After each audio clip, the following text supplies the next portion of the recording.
Well, why don't we go ahead and get started, since I know that you guys have such limited time because you are all so busy, so busy. But welcome, everyone. Thank you for joining TAIQ's panel discussion on driving change with 360-degree solutions for embedding inclusion, which is actually part of TAIQ's series of discussions on moving the needle. Today, my name is Betty Ng, and I am the founder and CEO of Inspiring Diversity, and also co-founder of TAIQ, which embeds inclusion into cultural DNA. Today, I am joined by three amazing professionals and friends. So we have Sandra Altiné, wave Sandra, who is the Vice President of Workforce Diversity, Equity, and Inclusion at Meta. We have Phillip Anderson, the Executive Director at the Depository Trust and Clearing Corporation, and also Selena Cuff, the President at Sodexo Magic. So today we're going to start off with a moderated discussion, and that'll be about 45 minutes. And then we're going to have about 10 minutes of audience Q&A. So make sure that you get your questions ready. And that moderated discussion, that Q&A will be moderated by Marlon Young. So our panelists today really need no formal introductions. You all have access to their unbelievable bios as part of the description for the event. But I do want to launch off and kind of ask a more personal question, which I will direct to each person in terms of why are you so passionate about diversity, equity, inclusion, and belonging? So maybe I'll start off with Selena. Sure, and Betty, thank you so much for having an opportunity to talk about a topic that is so essential to the transformation of not only our country, but the entire globe. The reason that I am passionate about this theme is because really in 2015, I heard an alarming statistic that has stuck with me, and it's something that I actually think about every single day, which there was a study done by Brandeis University and the investment bank Credit Suisse to assess how long it would take for the average Black household to achieve parity of income with the average white family. And the number was 226 years. And I thought, whoa, wait a minute, that's not at all something that I'm willing to accept, especially as a mother of 3 children. What is it that can be done to accelerate the transformation and the advancement so that we don't have to wait hundreds of years for there to be equality and equity really for communities? And so really, there are a host of things that I know can be critical to affecting a more rapid pace of change. And so it's that number that I'm constantly thinking about how to reduce each and every day that keeps me passionate about this subject. That's really powerful. 226 years, that's a long time. Phil? Yes, and I want to echo Selena's comments about thanking you for allowing us to talk about this very important topic. It's a daily thought for me, and I'm sure for many who've joined this call and many across the profession and across all industries. So for me, it starts from youth. As a servant leader, I learned that lesson very early from my grandmother, and my family's very well known, born in Jamaica, West Indies, but very well known in the neighborhood as if you need something, you go find the Andersons and they'll get it done for you. So that servant leadership and making sure people were successful is kind of literally built into our DNA. We're just having the same conversations with my daughters and how they have to take a step back and not work themselves to death. But that's a different topic for a different day. But ultimately, that servant leadership, connected very early to me assisting others, peers, whether it was in classrooms, while at college, and just investing in their success. And that brought me joy. So I did it over and over again. In my first corporate job, I was in charge of hiring chemists for a small Northeast office and was very excited to be one of the first managers to hire a woman to my office. And, so passionate about that for sure, but there's a practical piece to D&I as well that we have to consider. And so, you know, you'll hear about why passion is not enough, but ultimately the practical piece was, she said to me, okay, Phil, glad to be here. Where do I go change? And so we had a locker room for the guys, but I didn't even think for half a second where the first female chemist was going to go change. So we quickly were able to adjust because we had a new office around the corner that was being built. So I was able to incorporate that into the design, but it's those things that you have to think about. This is a profession for a reason, and there are things that aren't necessarily obvious, and that's why I love talking to my peers about such things. And that also derives passion and joy. Great. Yeah. So it's not just about passion, but practice. Sandra. Hi, Betty. Thanks again for the invitation. I'm so happy to be here with my prestigious colleagues and just, share what I've learned doing this work for 25 years plus. When I heard with the question about passion, I said, gee, this is passion. Is this really passion? And I had to actually think back and say, you know what? This is my life's work. I've been doing diversity from the infancy, right? When we started this work at JP Morgan Chase in the early 90s, I was one of the I think fortunate ones that really helped the organization develop a strategy for D&I. And unbeknownst to me, quite frankly, that we were already managing diversity. I joined JP Morgan's as an operations manager, operations trainee, if you will. And I was part of a small management development program. And after 6 months, I became a manager, a leader for 23 plus people, right? They were older than me. They were as old as my parents, some of them. They were from different countries. They were different genders. At the time, no one spoke about sexual orientation, right? Parents, non-parents. So it was interesting because in my first management role, I had to learn how to manage diversity. And one of the things I learned right away is you had to identify talent. You had to include everyone in the decision-making process, and you had to respect everyone's opinion.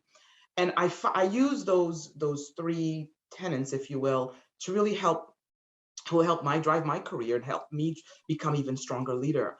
When my most experienced employees would come to me and say, Sandra, we have a problem. What do you think we should do? And I would turn around and say, well, what do you think we should do? Let's think about what we should do. Let's come up with a solution together. And I just knew innately that I needed to do that because I just graduated college a year ago. I had no idea how to solve this problem, right? And I knew this team was so talented that they can solve the problem, and they did. And all they needed was for me to help drive and explain the problem and bring it to our managers and talk to the client. It was done. But that was the experience that I learned. And I also had, the reason I do this work is I recognize in my career, I had sponsors, I had mentors in the early days of my career and throughout my career. And I went to, when we conducted the focus groups, right, for our diversity team to really understand the issues, I realized that I was the only one. And by the way, we had affinity focus groups. So we had a group of Black women, Asian women, etc. I was the only one in my group of 15 that had the experiences I had: sponsorship, mentorship, feedback, promotions, raises. And I couldn't believe I was the only one in that group that had that experience. And because of that, that gave me insight in terms of what I need to do as we worked and developed this strategy. And here we are, 20, 30 years later, and we're still managing and dealing with the same things. However, we have more data. And I think that helps really drive the changes that we're looking for. And I'd love to dig into that a little later. Yeah, I'm excited to dig into it. Thank you all. So as we know, there's no single magic bullet, right, to address everything related to diversity, inclusion, equity, and belonging. And, ideally, a holistic approach would be taken. In our last TAIQ event, we ran a poll, and that poll actually showed that overwhelmingly respondents felt that organizations were more reactive than proactive with respect to diversity, equity, inclusion, and belonging. And so what does a holistic, proactive 360 approach look like? Selena, why don't I start off with you, because you run Sodexo Magic. Great example of how diversity, inclusion, equity, and belonging really weaves into everything that you do. Can you talk a bit about that and how it's 360? Sure, and to frame it, I think it might be good to give context to what Sodexo Magic is, and the amazing leadership that I received from my boss, Mr. Urban Magic Johnson, who founded Sodexo Magic, which is a joint venture with the French food and facilities company Sodexo, roughly 16 years ago. And this venture was actually not the first that he embarked upon after retiring from the Lakers in the early 1990s. Upon his retirement, my boss made a very strong commitment to serving equality to communities. And what that meant was looking for ways to not only bring amenities into underserved communities, but also to bring about the empowerment and advancement of job opportunities as well as ownership opportunities, which I think from a holistic perspective has to be evaluated. So ultimately what we do at Sodexo Magic across a variety of sectors from K through 12 to universities to corporate services is we really manage and maintain the quality of life services that surround environments where people go to work, go to school, or are being taken care of within hospital systems. And when Sodexo entered into this agreement to partner with Mr. Johnson, it was really with the context of Mr. J having started out his first job in junior high school as a janitor. And believe it or not, before he thought that he would be a basketball player, he knew that he wanted to be a businessman because of the role models that existed in the business owners for whom he cleaned their buildings. And so that inspiration led to this joint venture, which is firmly planted on DEI, meaning that everything about the way that we operate is intentionally with the notion of ensuring that there is diversity in how we operate, because all of the empirical data suggests that diverse businesses outperform non-diverse businesses. So from a holistic perspective, we, since inception, think about things from a stakeholder perspective. Obviously, there is a lot of care and thought that goes into how to return value to both of our parent partners. But as we look at the ecosystem in which we operate, we look at it from the standpoint of not only our employee base, which is 72% diverse, not only from the standpoint of where diversity looks from a leadership standpoint, and 100% of our executive leadership is actually women and majority diverse women. But then we also think about the supply chain, because really it is in the supplier dynamic that you affect local community. So we are a $600 million operation. At the close of the fiscal year 21, we spent 49% with diverse businesses.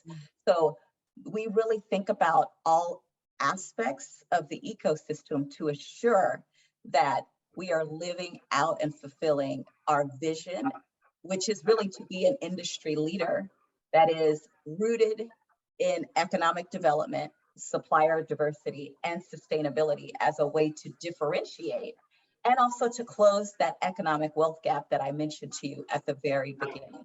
So we look at this from a DEI generally as a competitive advantage, largely because companies are trying to figure out what way to do their part in the advancement and transformation for the better because of what the statistics tell us about diverse businesses. And we represent a solution that not only helps them achieve that, but then we are the rising tide that lifts all boats so that those suppliers that we work with are also then employing and engaging with other suppliers in their local community. Really love how holistic your approach is. Every facet of your operations, your business is really leverages DEI. Let's switch gears a little bit in terms of the employee life cycle and the importance of really embedding and weaving DEIB into every phase of the employee life cycle, whether it's recruitment, development, retention, advancement, and even offboarding. Phil, can I turn it over to you first to talk a bit about the recruitment phase?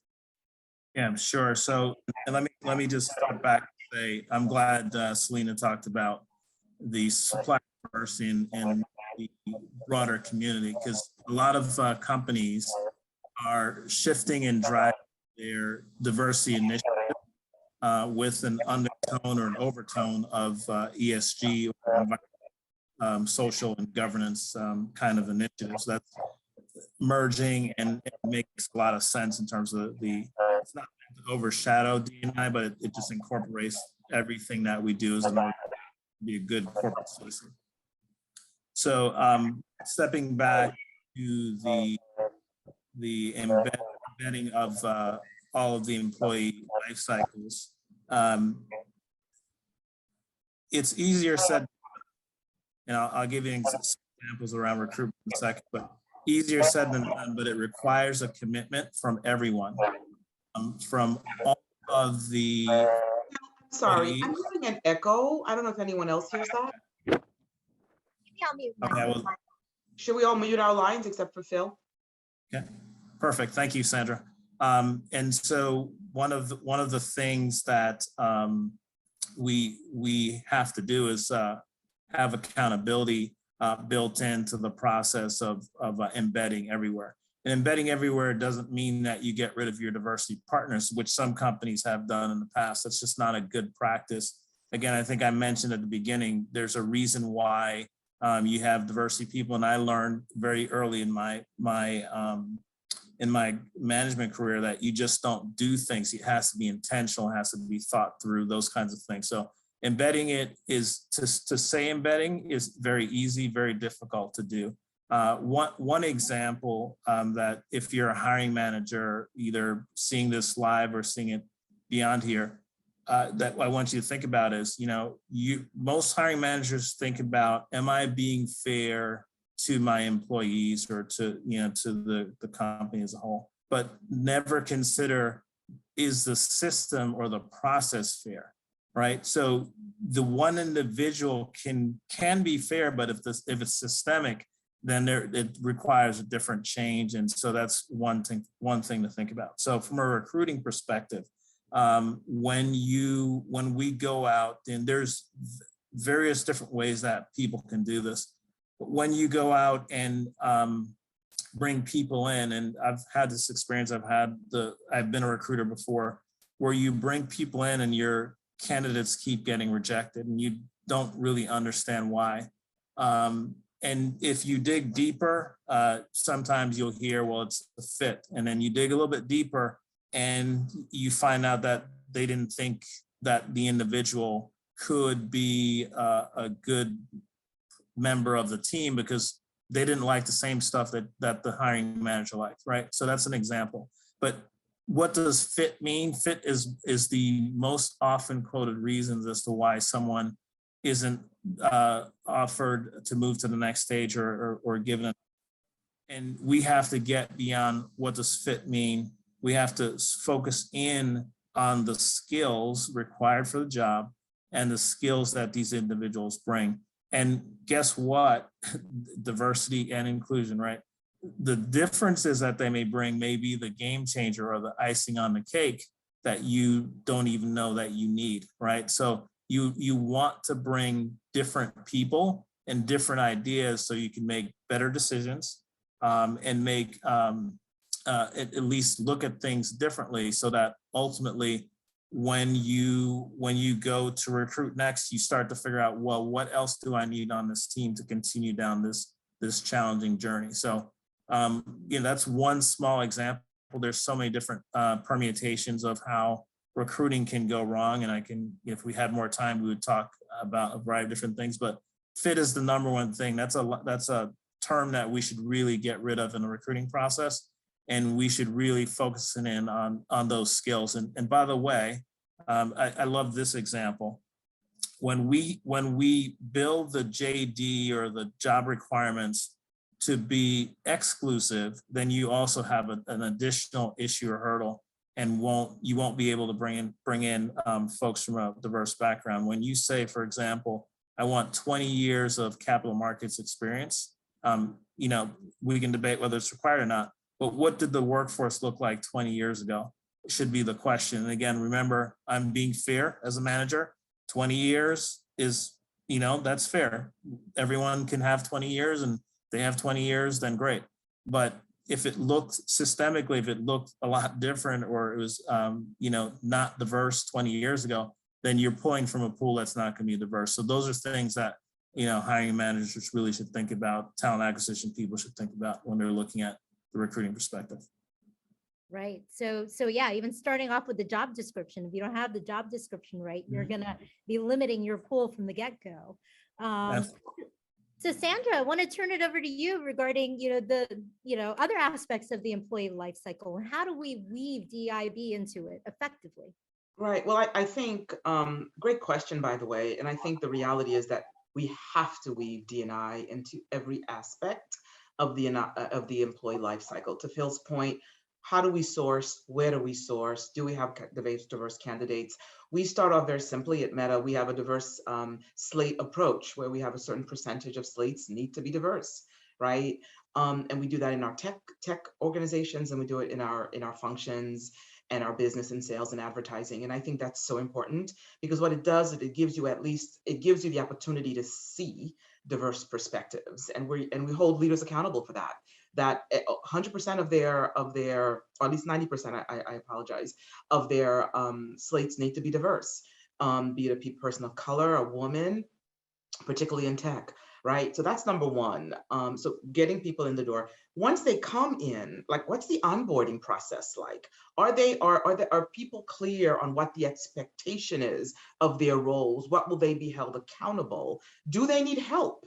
Right? Do they need help? And if they do, how are you as a manager providing help? Are you able to send them to training, providing them with a coach, whatever they need to be successful, right? Because that's one thing we say when we bring people in, we want them to win. We took the time. We had diverse interview panels. We saw 20 different candidates for this role. So once you select that person, you're really rooting for them to win and to be successful.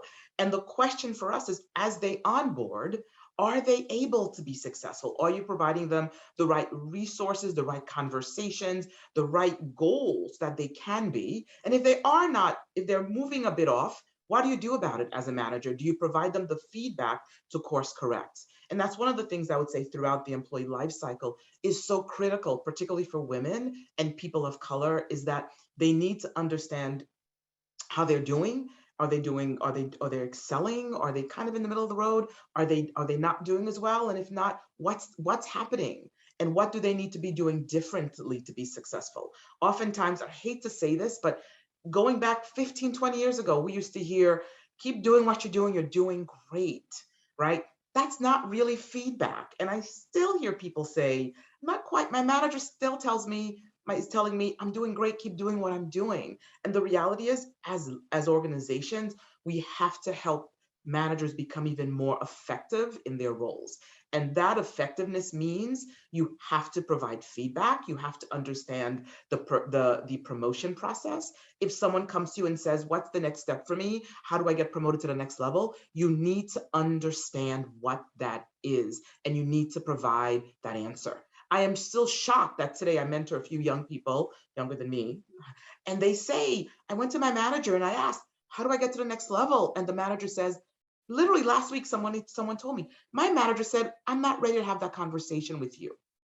What does that mean, right? As organizations, we have to get managers to be comfortable being uncomfortable. And sometimes providing feedback is really uncomfortable, but it's not about you as the manager, it's about the individual. Let me go back to data, right? We talk about data.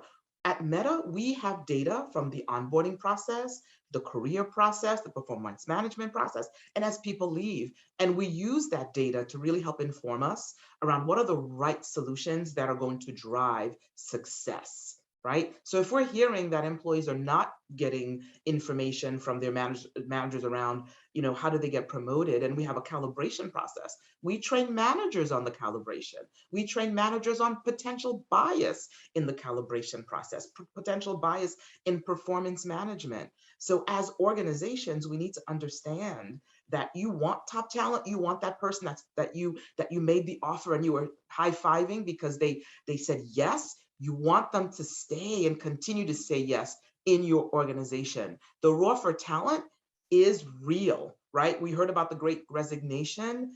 In every industry, we want the talent, but we have to understand that they need to grow, they need to develop. We need to try to erase any potential bias in the process. And with ambiguity, if somebody cannot give me an answer on how do I get promoted, that's ambiguity, right? That's subjective. So I have no idea how I can get there. And there's so much bias that can play out, right? We did a survey in my old firm around how do women get promoted? What do women think? And we interviewed people and everyone had a different answer. Everyone had a different answer. Somebody said, I asked my manager, why didn't I get promoted? And they said, I didn't know you wanted to get promoted. That meant they didn't have the conversation. So it really starts with the experience the employee has in the organization throughout their life cycle, and really being clear on what expectations are, what are the promotion opportunities, what are the career opportunities in the organization, and if they choose to leave, what does the exit process look like? Because we want people to boomerang. If you're really good and you leave, we want you back, right? So let's ensure that we treat people with respect and that we honor what they tell us about what wasn't working, and we take that feedback, that data, and we shift things so that we could be, again, more informed, more intentional with our processes, our people processes. Sandra, may I jump in? I just wanted to, there was something that you said about that example of one of your mentees talking to a manager and them not being ready to have that conversation. Yes, and the notion of intentionality, especially as we look at this area in particular. If there is no commitment from the top of the organization, managers in the middle will kind of do whatever it is that comes across their minds.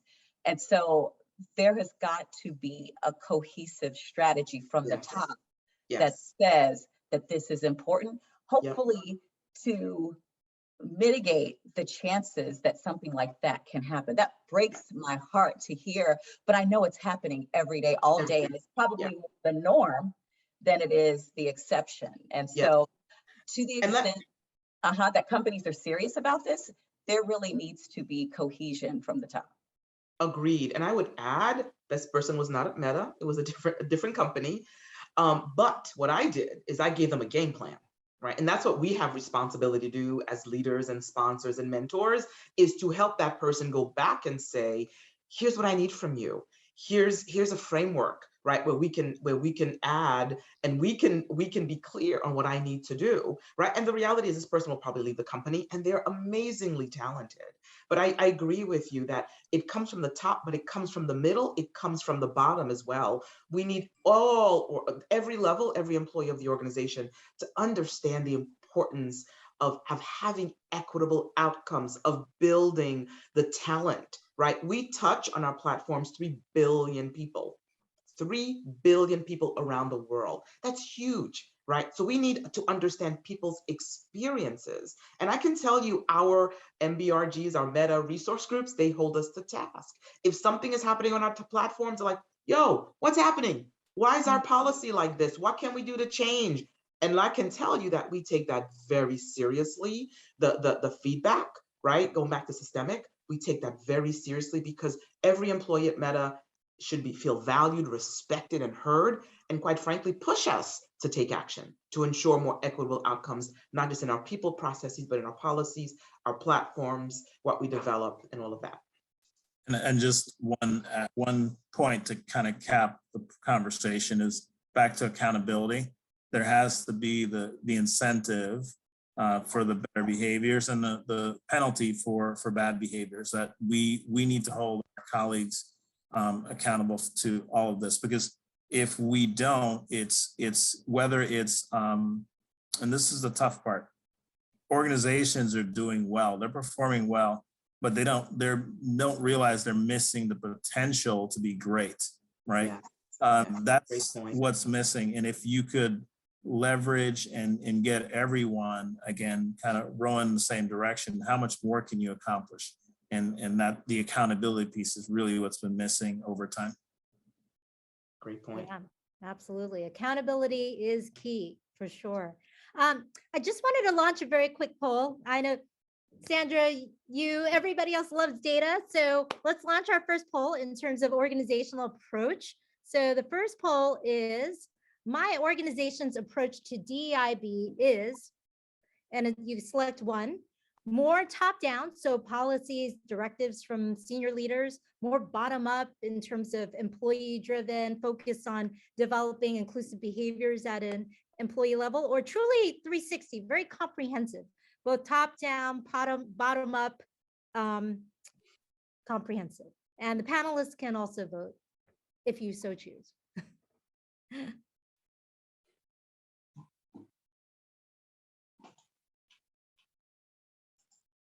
And then what I will do is I'm going to close out the poll soon, and then I'll share the results, and then just take a minute to get the reaction of the panelists before we dive into our next question. Okay, I'm going to end the poll now. I'm going to share the results. So interestingly, yeah, 40% believe that their organizations are more top down. Only 20% bottom up in terms of empowering employees and developing inclusive behaviors. And 40% say truly 360, comprehensive in all respects. So any reactions from the panelists? I can start. I am surprised. Is it 20%? It came off my screen. Yeah. Bottoms up. Yeah, 20% bottoms up. Given all the activity with social justice, racial justice a few years ago, I see so many companies now are hiring for the first time CDOs, which I think is a good thing and a not so good thing. Good thing meaning clearly we need folks to run this strategy, right? People that have done this and done this well to run. But I'm also seeing what I think is not a great thing is that leaders or companies are just hiring anyone to do this work. And it is a change management, organizational effectiveness work, right? You need to empathy, you need to understand change management, you need to, to be able to talk to the most junior people and the most senior people, boards, etc. So I'm surprised that companies are still looking at that bottom up approach. As I mentioned earlier with Meta, it's full 360. We have commitment by our senior leaders. Every leader has goals around this, and then we work with our MBRGs, our Meta resource groups, to give us data and to push us again to take action. And last year or 2 years ago, we launched actually an advisory council, which is made up of 2 members. We have 9 MBGs. And they are representative of each one. So we have 18 folks.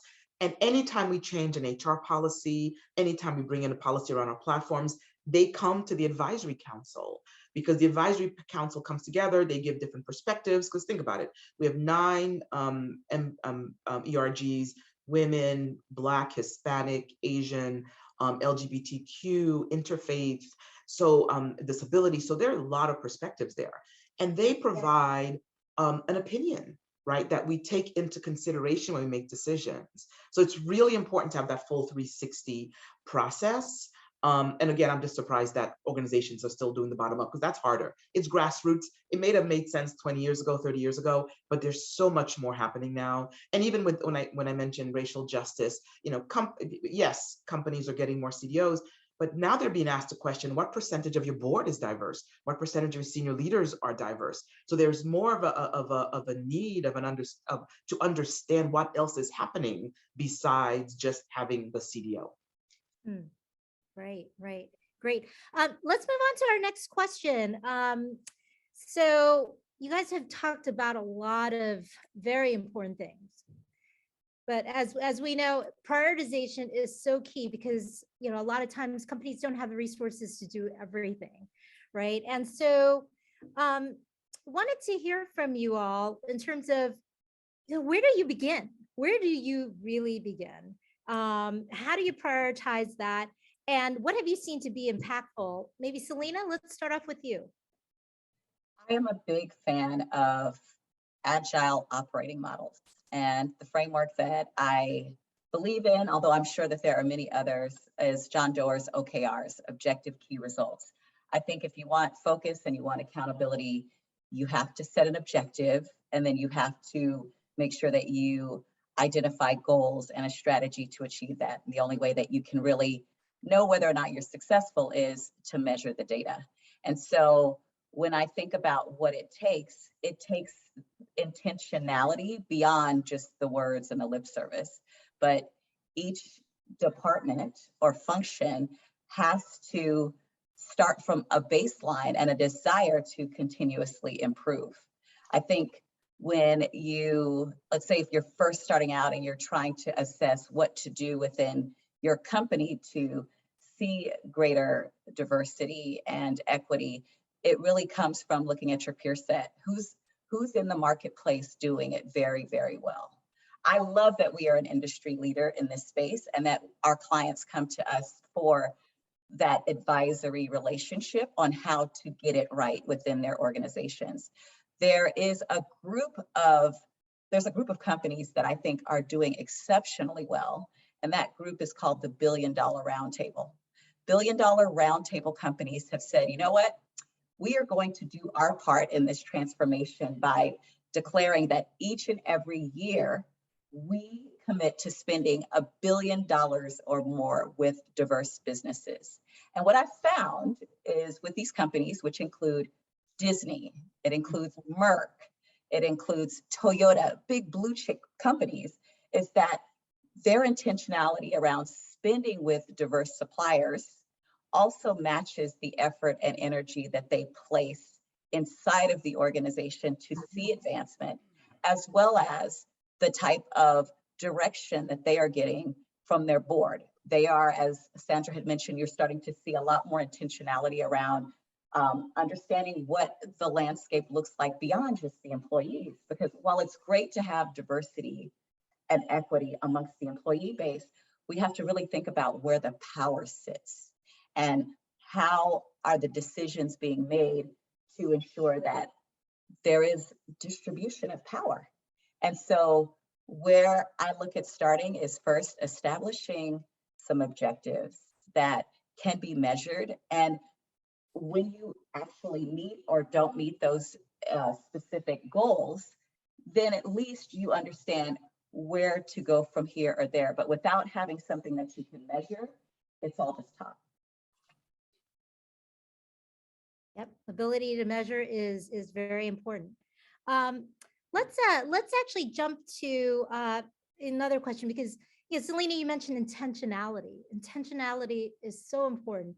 And in terms of TAIQ, our belief, you know, our fundamental belief is that culture is the sum of the individuals, and it is about intentionality at the individual level, at a cultural level, you know, and as such, we very much focus on embedding inclusion into cultural DNA, daily mindfulness, assessments, and so forth. You know, given that lasting behavioral change, really only 20% of it comes from insight, so workshops and so forth, and 80% of it is actually about living and breathing it in our day-to-day. You know, that's how we build that mental muscle. And so, you know, Sandra, I want to turn it over to you. What are some practical ways that you've seen companies build more inclusive culture in terms of that lasting behavioral change? Yeah. A couple of things. I think it's important with D&I that this is a culture change. It's a change management effort. It's not programmatic, right? Many people think it is, but it's not. It's really understanding the issues. So I use a change framework, understanding the issues, ensuring that you communicate constantly about why this is important, like what's the burning platform, ensuring that leaders own it, they don't support it, but they own the strategy and they drive it through their organization, that you educate your employee base so that everyone is talking the same language.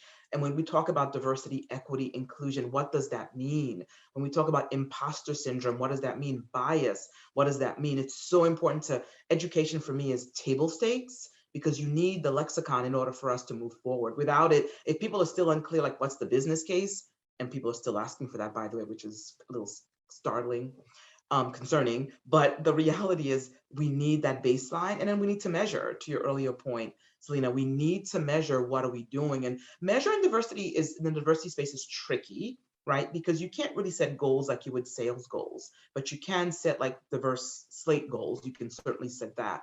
And I think when you, culture change means that it's behavior change. So it's constantly understanding what is it going to take to help people drive change. And it's society, right? When you think about some of the things we're talking about, 10 years ago, I often use the example of the Defense of Marriage Act, and how most companies had same-sex medical, right? But there was a tax that was on the individual because their marriage wasn't recognized, their partnership wasn't recognized. And so, 10 years ago, we're talking about how do we change that so that organizations do not need to do a workaround where they have to do a tax up. So, so now that's done, right? So think about that.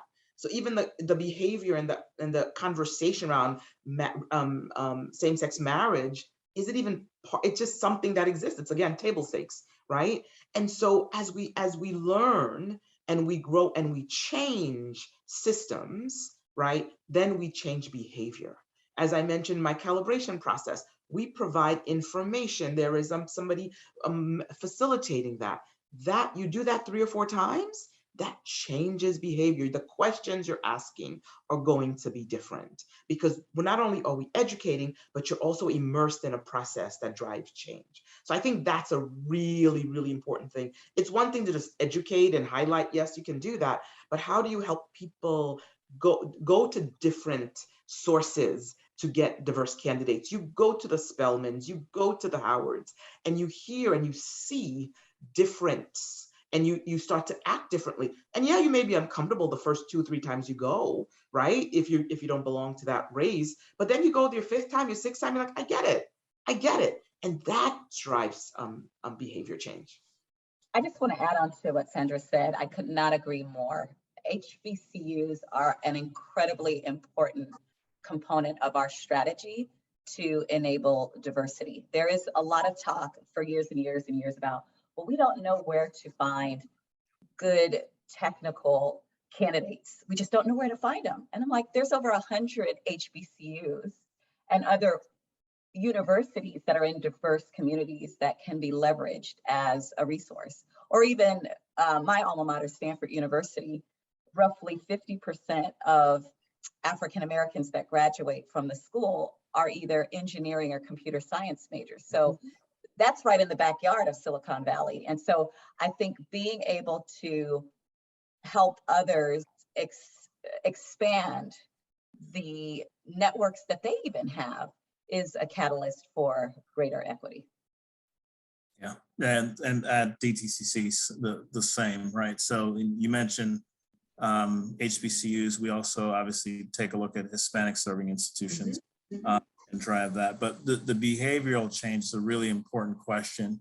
And one, the individuals have to be willing, and you have to take a step. We've taken to giving a theme each year from the diversity department so that people could kind of orient themselves, which is attached to the education piece that we provide each year. And last year was allyship in action. And the proof's in the pudding, where we gave several throughout the year, several allyship workshops with very specific examples that fit our work environment around how people could take action as an ally. And we are part of the McKinsey the Women in the Workplace study each year.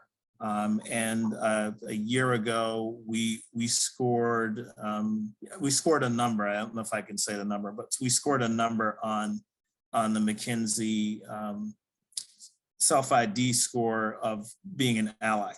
And so a year later, after having these workshops, we've jumped 20 points. And that's not, that's not something that just happened out of the blue, but we were very intentional. Now, the story that needs to be told around behavior is that it has to evolve. So great that you've taken action. Great that you now say you're an ally. Now, what have you specifically done to determine that you're an ally? And that's the part where we still have some growing to do, but again, we've taken a step and it evolves over time. We've also instituted a learning app, bite-sized learning for behavioral change. Not a commercial, but if you're interested, in the name of the organization is Hive Learning, and we call it Inclusion Works. And so you can go in and do a self-paced training around a particular topic in diversity. And it doesn't matter when you do it, how you do it, you can do it at home. The app's right on your own personal cell phone if you'd like. But ultimately, those things, and they also give you examples and things that you can do. So it's very interactive. And again, we want people thinking about, okay, I get it. I understand the education piece. If I hear the word unconscious bias again, if I drank every time I heard the word unconscious bias, I'd probably be pretty drunk. So, but that's a good thing. We want people thinking and saying those languages, but ultimately, you're aware, what do you want to do about it? And it's really important for people to take steps. And sometimes, even though you have to take the people at their word, they don't know how or what to do. So you have to be very plain and create very simple steps to take action. And hopefully through going to a recruiting event with me at Morehouse, through going to a recruiting event at Spelman or the University of Texas at Austin, then people start to see the talent and go, oh, you mean I could really have this kind of talent on my team? And that changes behaviors for sure. And even I, as an African-American male at Morehouse College, the first couple of years, I had to sell the organization that I used to work for. Year 3, year 4, they were telling me who I was, and you're from that such and such company, right? So it's really around building those relationships and getting everyone to see the net positive that you could accomplish. And I must say, and Sandra, you may remember this, but we went from having a handful of AUC, Atlanta University Center alumni in our organization to over 700% growth in 2 years or 3 years. So it's possible, it's very doable. And when people see that kind of change, that kind of results, they understand that they can have a cause and effect, even if it's just to open up a position and say, we want to fill this particular role with an HBCU student to balance out the rest of the internship opportunities that we have. So the creative things like that, as an ally, those are some opportunities for people to kind of jump in with. Great. So we're running a little bit low on time, but I wanted to get to a couple of things because a number of you mentioned the importance of measurement, and in fact, TAIQ does have an assessment that also measures inclusion and inclusiveness. So actually, Selena, I know you took the TAIQ assessment, and in fact, Emma, one of my colleagues, will be putting the link in the chat for our free TAIQ assessment that each of you can take within seconds of completing this assessment, which takes about 15 to 20 minutes. You will get your individualized heat map with your inclusive behaviors. But Selena, I'm just curious in terms of your main takeaways from taking the assessment.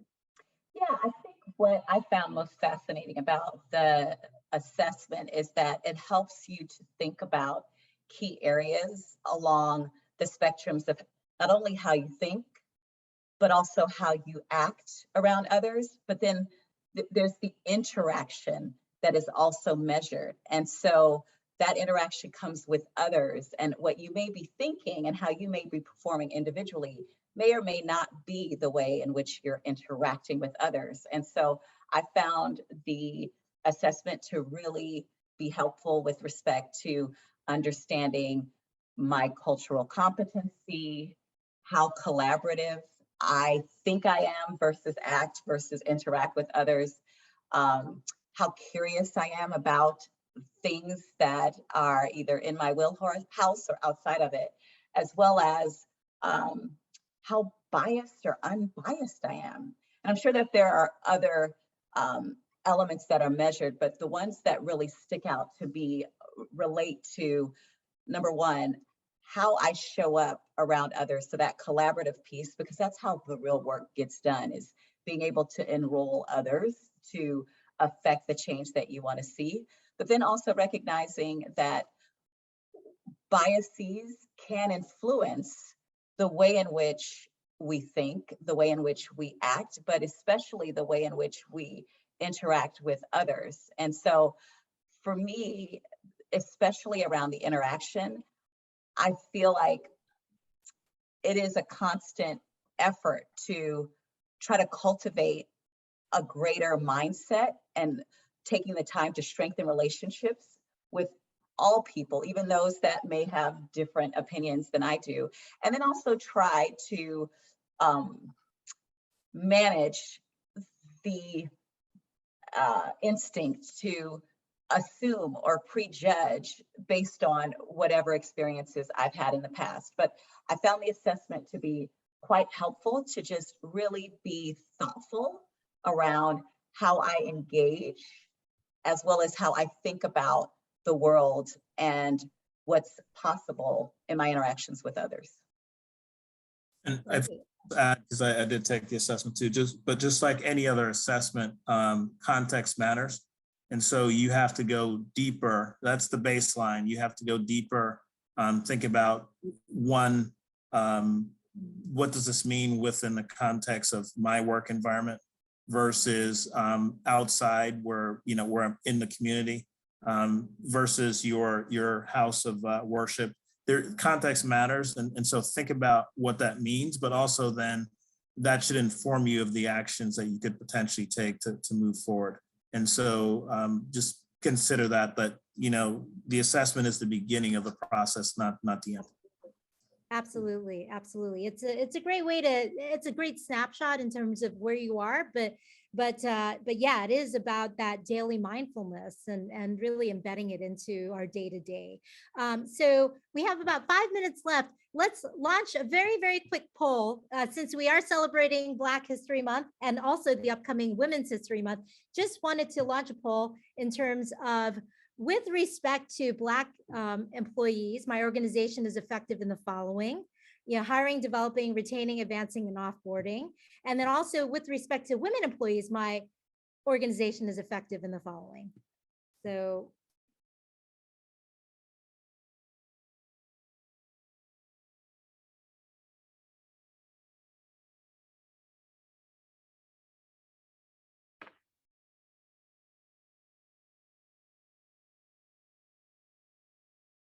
I'll give it another 10 seconds.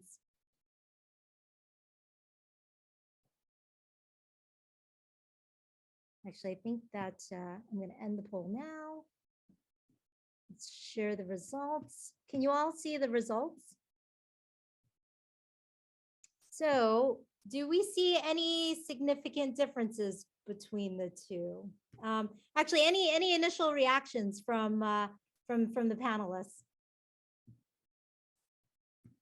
It's the exact opposite of what we should be doing. Yes, exactly. That's my immediate reaction. If we've heard of the revolving door, but the folks that are there now are probably your richest resource. They understand how they got there and whether they're advancing or not, and what the obstacles are to those things. So if you can uncover and fix that problem, the hiring issue will fall in line, because the success stories of your individuals that are advancing will tell the story of the folks who are coming through the door. So again, the exact opposite, but it's easier to go out and just try to recruit a bunch of people and hope that you find the right persons or get the right gem, and that you can highlight and tout as the win. But and I should say, from an inclusive standpoint, talent management does start with everyone internally, right? If you fix the systems internally, everything else flows. So that's literally the exact opposite we should be doing. Right. Okay, so what I'm going to do right now, Marlon, I believe we've probably gotten a few questions and we only have a couple of minutes left, but I wanted to give the opportunity. Sure. Here's the first question to the panel. In the same way that women are known to hold themselves to higher standards before applying for position, as an example, applying only when they meet all or most stated requirements versus men who apply when they meet about half of the stated requirements. Should we be concerned about similar dynamics for Blacks, Indigenous, and people of color? Yeah, I think that imposter syndrome transcends gender and ethnicity. And ultimately, the messaging that is coming from not seeing someone who looks like you in those leadership roles is already telling you you shouldn't even bother, or you should maybe go someplace else if you want to advance. Those things are true and present. Now, I still think there is, from an intersectional standpoint, I still think men in general will still forge ahead, right? Whether you're a Black man, brown man, white man, et cetera, you still typically go, I can do that job, or I'll figure it out, right? There still is that programming, and it probably starts from childhood, you know, about what you can accomplish versus what you can't accomplish and what it requires. So many African Americans already heard this term that you have to be 2 or 3 times better than the next person. And sometimes that avails you with the courage to step forward. And sometimes you just want to run the other way. And I've seen both happen in corporate America. Yeah. And I would just add, I think an excellent question. And the reality is we know this data, we've known this for years. So what are you doing about it? And it should be the same across the board, right? Don't try to get a woman to, you know, because she didn't ask for the salary that the male did, don't think you're getting over, you're saving some bucks. You're actually not, right? It's not fair to the individual, it's not fair to the company, because your pay parity is going to go off. So there's interesting points about all this, is if you know this data that men will apply based on potential, right? Based on, you know I can do this, I'll learn it. And women don't, or people of color don't, then change the process. You have the data, change it. What's the right solution so that you ensure anyone that applies has the right set of questions that are asked, so that you really understand their skill set. Thank you. Here's another question. Many of those companies do not have good reputation on how they treat employees, their communities, and the world. So when you set goals, is there a baseline on what makes a company good? There are tons of best practices surveys. They're not the end all be all. That's one place you would look. But you ultimately, you have to ask your employees, you know, is this meeting your standard of best practice? And I'm a big believer in continuous improvement. So if you get things going in the right direction, it doesn't mean, again, that you continuously try to figure out, can we do this better? And those best practices evolve over time. And ultimately you get in a place where, as Selena said, people are coming to you and asking you, what are you doing so well? And that's a good signal for you're getting it right? When you're getting those unsolicited calls. Great. Do we have time? Go ahead, Selena. I just wanted to add a certification that I really actually think highly of. Great Places to Work, which is run by an amazing leader named Michael Bush. I think if you are looking for just companies that are demonstrating best business practices, that organization has done a good job at identifying those areas to really focus in on, and then they're measuring based on their ecosystem how companies are performing against those. So just going to throw one out. There are many, as Phil said, but Great Places to Work is a great place to start. Thank you. Betty, do we have so Marlon, maybe one short question, and then I'll ask for concluding thoughts from our panelists, and we'll wrap it up. Okay. hopefully this is not too difficult. How can a leader move away from their preconceived notions or biases about the Black community, which have often limited the promotion and experience for Black employees? So I can start real quick. During the George Floyd murder, we had developed a conversation deck, if you will, resource, as well as reading and educational resource for our leaders, because they wanted to have the conversation, they wanted to support, and they wanted to understand. And so something as simple as 5 books. If you have a weekend, here are 5 books that you can read. If you have 2 hours, here are 5 documentaries that you can watch. If you have an hour, here's a podcast that you can listen to. And so that started the whole notion of really educating yourself, right? Because you do need to educate yourself to understand the history and to understand why we are where we are now. So I highly recommend the 1619. That gives a whole research that gives a whole different view to our history, the American history, and what happened and where we are today. Thank you. I'd have it too, Phil. There's the book. There's the research, the New York Times article. There's also the podcast. The podcast is phenomenal, right? Really putting you back in the shoes of the folks. And I think, again, immersing yourself in an experience gives you more empathy and gives you more understanding around the experiences of the group of people. I think that is a really important place to start, by educating yourself. And don't be afraid to engage with community. I'm going to put in 2 plugs. For example, the Stanford National Black Alumni Association every other year throws an incredible summit. This year's is happening next month at the Mandarin Oriental in DC. Similarly, the African American Students Union at the Harvard Business School throws an annual conference. You will be around Black excellence all day long. So engagement. Yeah, and I'll take it to the personal level on engagement, that you engage in educating those leaders yourself. And it could be through a reverse mentoring program. Yes. They're interested in learning. Hey, I'm willing to mentor you, and their heads will explode, but then you explain to them how you can help them.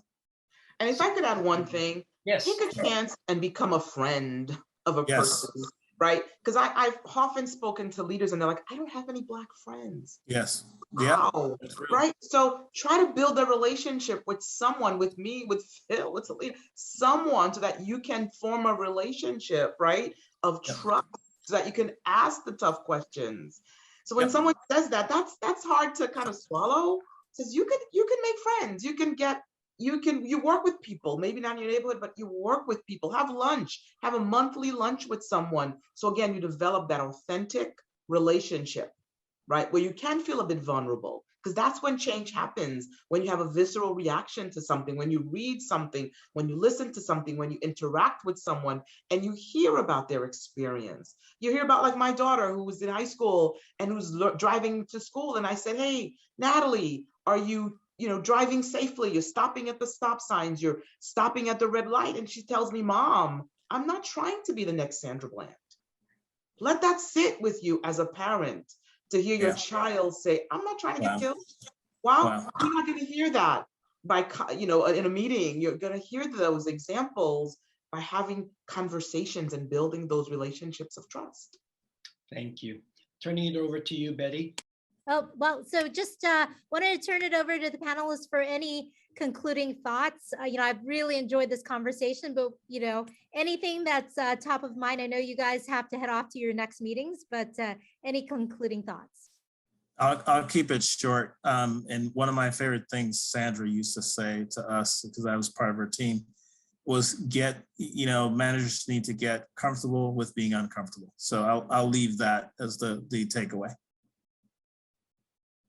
And I can leave it first saying, again, thank you, Betty, for organizing this panel, and I think really rich discussion. So thank you for that. Hopefully the folks that attended have gained some knowledge. I would say just know that every culture is different, every organization is different. So what may work at Meta may not work at DTCC or Sodexo Magic, but just really understand your culture and hear from your employees around what's not working, but then also what could work, and look at how you could implement some of those ideas. Well said. The last thing that I would say, and echoing everyone's thanks for having the opportunity to talk about such an important and transformative topic, but I think if we all just apply the golden rule of treating others the way we want to be treated, this doesn't have to be as hard and complex as it oftentimes feels because of the fear of the unknown, the fear of not knowing how to do something you've never done before. Just treat people the way you want to be treated. And miraculously, we will realize that this isn't rocket science and we can do this. Yeah, absolutely. I love that the golden rule. And, you know, as Sandra mentioned many times during this conversation, is respect for one another. It's just respect one another, right? Empathize and storytell, build those relationships with people who are different from us, right? Yes. That's how we learn. That's how we, you know, increase our access and exposure that do influence our biases. All of us have biases. But if we increase our access and exposure to people who are different, you know, we can have more balanced and more complete whole views of people, right? And so last thing is just Emma, if you wouldn't mind sharing with everyone TAIQ's contact information. Would love for all of you to stay in touch with us. Again, please take the free TAIQ assessment. Let us know how we can be helpful. In addition to the assessment, we do really focus on embedding inclusion into cultural DNA, so that daily mindfulness and really embedding it into how we not just think, but also act and interact. So thank you all very much for joining us today. And thank you so much, Phil, Selena, and Sandra. Incredible, incredible insights, rich discussion. I love you all, and we will be in touch. Thank you.